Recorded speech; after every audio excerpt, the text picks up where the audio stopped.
Bien, bonsoir à toutes et à tous. Voilà, jeudi 6 novembre 2025. BD Best est de sortie. Vous avez reconnu l'endroit, la galerie Huberti-Braine. Évidemment, pour un petit vernissage avec peut-être une petite interview de l'invité. Qui pourrait-il être? Un milliardaire bien célèbre. 25e tome. Évidemment, Largo Winch.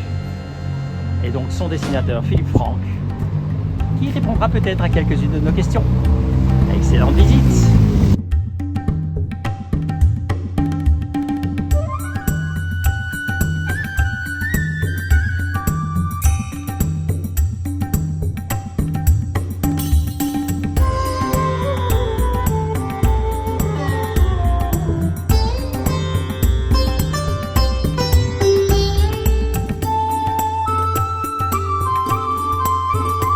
Voilà donc la grande chance.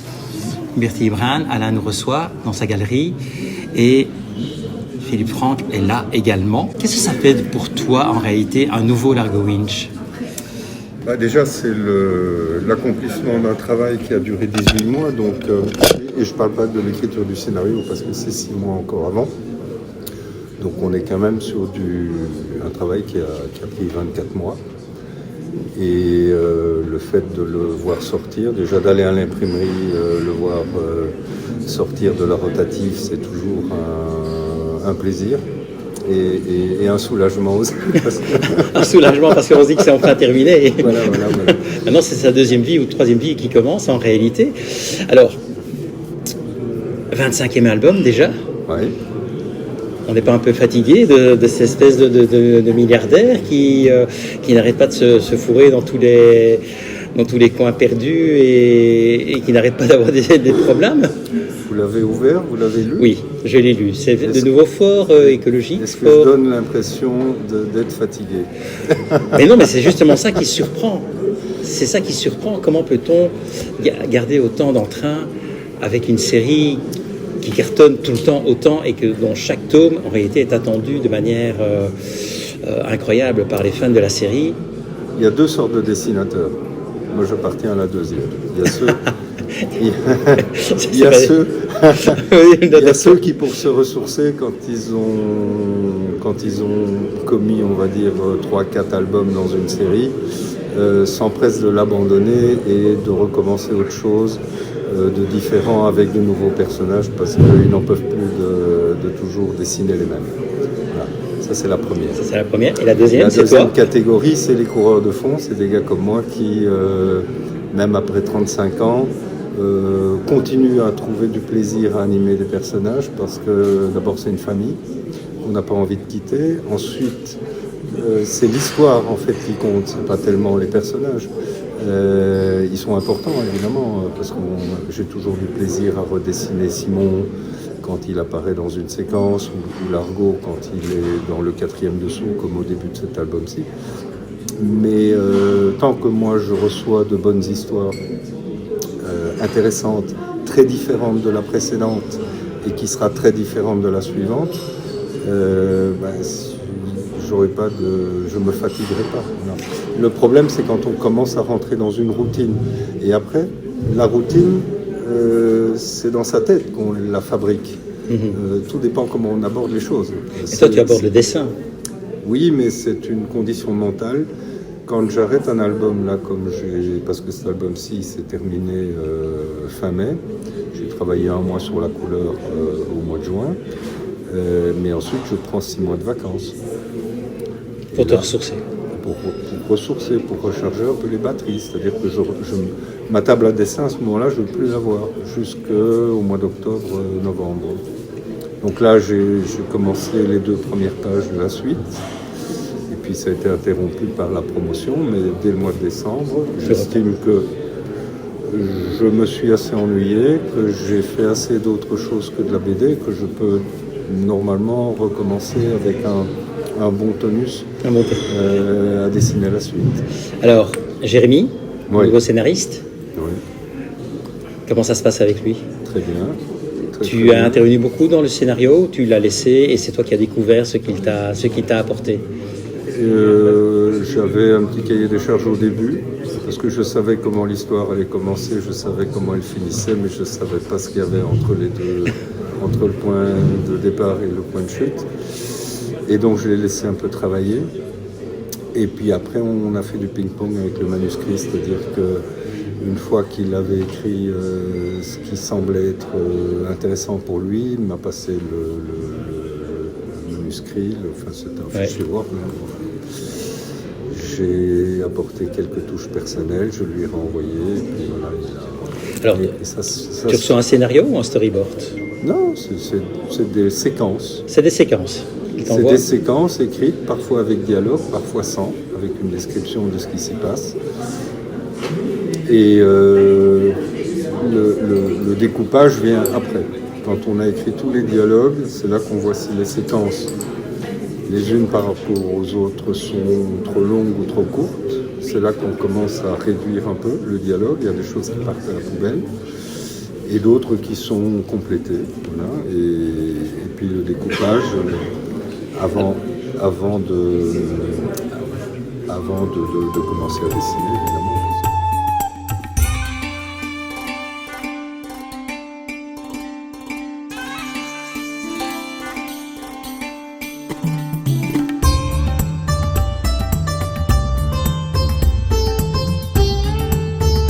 Alors toujours énormément de véhicules, d'avions, d'hélicoptères, d'actions, un découpage très très nerveux malgré tout. Ça t'amuse de pouvoir effectivement dessiner toutes ces belles mécaniques, ces belles carrosseries. Je ne parle pas des femmes, hein. D'accord ? J'avais compris. Mais néanmoins, ces décors et tout, c'est indispensable pour toi de pouvoir effectivement laisser le dessin à la hauteur de la fortune de l'Argo Winch. Oui, enfin, c'est pas ces véhicules. Non, pas tous, mais bon, c'est quand même, on voit rarement une... La Rolls, c'est quand même la propriétaire d'Aurora Dynamics, donc il n'y a que l'avion qui appartient vraiment à l'Argo, mais sinon le reste... mais néanmoins, c'est un plaisir pour toi de dessiner ce... Oui, parce que ce sont des éléments dynamiques, hein, les véhicules, que ce soit des avions, des voitures, des motos, à partir du moment là, pour une fois, ce qui n'est pas coutume, il a été nécessaire de dessiner des chevaux, ce qui n'est pas vraiment ma tasse de thé, parce que je n'aurais jamais fait un western. Voilà, exactement. Mais bon, quand il faut les dessiner, je sais les dessiner, hein, je passe un peu plus de temps dessus, mais... J'aime bien dessiner les animaux, les cochons, les éléphants. Alors justement, on termine par une dernière planche que moi je trouve, je ne vais pas dire que c'est la plus superbe, mais en tout cas c'est l'une de mes préférées. Très zen, très calme. On a l'impression que c'est la première fois qu'il sourit vraiment et un peu plus paisiblement. C'est vrai que c'est rare à la fin d'un album. C'est très rare à la fin d'un album. Que se passe-t-il? Tu étais fatigué ou bien tu voulais lui permettre de profiter du décor et du mouvement? Non, mais il est heureux parce qu'il renoue avec ce pourquoi, avant son arrivée à la tête du groupe W, ce pourquoi il aimait la vie. C'était l'aventure, la nature sauvage, voilà, et c'est pour ça qu'on le voit sourire. Après, Hope regarde un peu vers l'avenir d'une manière plus inquiète, parce qu'elle a bien conscience que l'histoire ne s'arrête pas là, mais là, pour le moment, l'Argo est détendu, et donc voilà, il sourit. Et donc, que se passe-t-il au début du tome suivant, puisque c'est toujours des diptyques? Ça, on ne va pas le raconter, là. Oui, il y a un peu trop de... C'est quand même dommage, hein, j'ai essayé, hein, mais... On ne raconte pas. Non, on ne raconte pas, d'accord. Cette page est toujours également fort intéressante. On n'a toujours pas trouvé... On n'a toujours pas trouvé, voilà. De directeur pour la division Winch Aéronautique, donc ça interviendra bientôt. Ah, et ce sera probablement une femme qui prendra cette place, comme ça on aura la parité. Il y a pas mal de têtes qui ont quand même changé depuis le tome 1. Hein. Il y en a pas mal qui se sont fait dessouder. Il y en aura encore beaucoup. Ben là, ceux qui restent là, ou bien on va les garder pour un petit temps? Bon, il y en a encore deux qui ont des têtes de brutes quand même, Wallenstein et Scott, mais sinon les autres, je pense que on n'a pas de raison de les virer. Ah, il y a Waldo Buzzetti quand même qui a quand même des accointances avec la mafia. Donc il faudra encore penser à un diptyque suivant pour... Non, mais ça c'est un peu au gré des histoires, si c'est nécessaire. Bon, là pour le moment on voit pas le groupe, le board et les présidents, parce que ça ne se justifie pas dans cette histoire-ci. C'est une histoire d'aventure. Il n'y a pas aucune séquence à New York. Et peut-être qu'on renouera avec ça dans le 27-28 que Jérémy est en train d'écrire. 27-28 que Jérémy est en train de commencer à écrire. Et après ma petite indication sur le thème que ça devait être. Et voilà. Et alors, mais ça ne sera pas un truc financier, ou très peu quand même. Dernière petite question, puisqu'on a promis de ne pas dépasser trop, enfin de ne pas dépasser. Hier, il y avait une petite inauguration en Nemo 33, des planches. Oui. Immergées. C'est pas la première fois que tu le fais? À chaque fois, depuis au moins 4 albums, il me semble. Voilà, tu le fais fréquemment. Pas le 5e. Tu es plongeur? Oui, enfin... J'ai pas de brevet. Oui, mais t'es allé voir quand même l'expo. Oui, je vais régulièrement à 33 mètres de profondeur, mais mon père est plongeur et il a à son actif, il a plus de 1500 plongées. Et John Bernard, c'est un ami, donc voilà. C'est pour ça que je plonge de temps en temps à Nemo, mais j'ai pas de bouteille chez moi, j'ai pas de matériel. T'as pas de matériel? En général, quand je suis en vacances, je fais de l'apnée. Voilà. Et le fait de voir tes planches exposées sur les murs de la fosse de Nemo, c'est amusant d'essayer de suivre et de lire? Alors j'ai amené hier 2 libraires qui avaient été sélectionnés pour m'accompagner en plongée. Et tu les as noyés? Non, ils étaient aux anges. Je pense que c'est une expérience dont ils vont se souvenir longtemps. Ils vont se souvenir. Écoute, étant plongeur moi-même, j'ai chaque fois apprécié le fait d'aller voir tes planches et d'avoir au moins l'animation, parce que de temps en temps, à Nemo 33, on s'embête un peu. Il faut quand même amener une petite lampe pour avoir les couleurs exactes, parce que les rouges sont très ternes sous l'eau.